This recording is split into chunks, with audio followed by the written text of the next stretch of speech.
Let's start with the prompt. Which choice describes the function of the underlined question in the text as a whole? To be able to answer that, we need to know the text as a whole. So let's read it. This text is adapted from this nonfiction work. People whose desire is solely for self-realization never know where they're going. They can't know.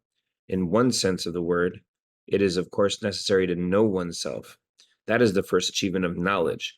But to recognize that the soul of man is unknowable is the ultimate achievement of wisdom. The final mystery is oneself. When one has weighed the sun in the balance and measured the steps of the moon and mapped out the seven heavens star by star, there remains oneself. Who can calculate the orbit of his own soul?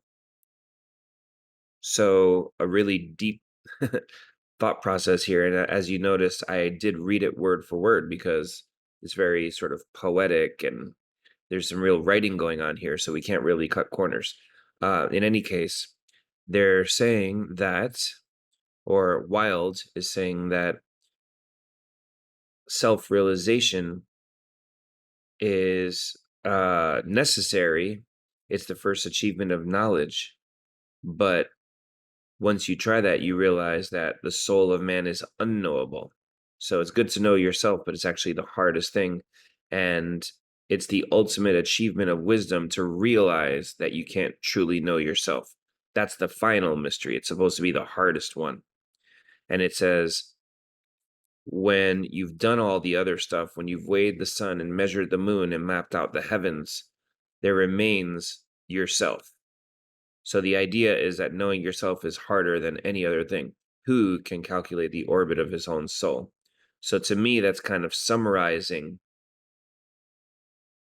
It's kind of summarizing the idea of that you can't know yourself.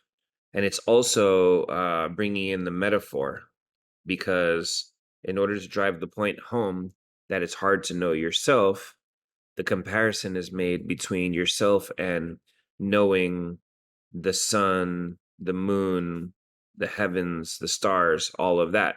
So that's used as kind of a reference. So those things are hard to know, and knowing yourself is even harder than that. So who can calculate the orbit of his own soul? It's relating the pursuit of the soul to the understanding of, let's say, astronomy. So let's go ahead and look at the answers here. The underlying question reinforces the text's skepticism about the possibility of truly achieving self-knowledge. That sounds pretty good. B, speculates that some readers will share the doubts expressed.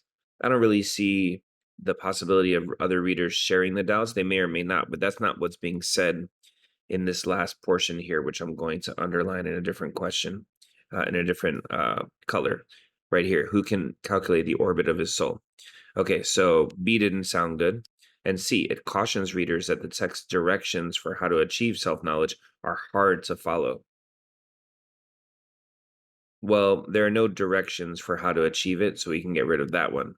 And D, it concedes that the definition of self-knowledge advanced is unpopular. I don't see anything about whether people will or will not accept this idea about its popularity. So the only answer that seemed to fit what we were saying was A.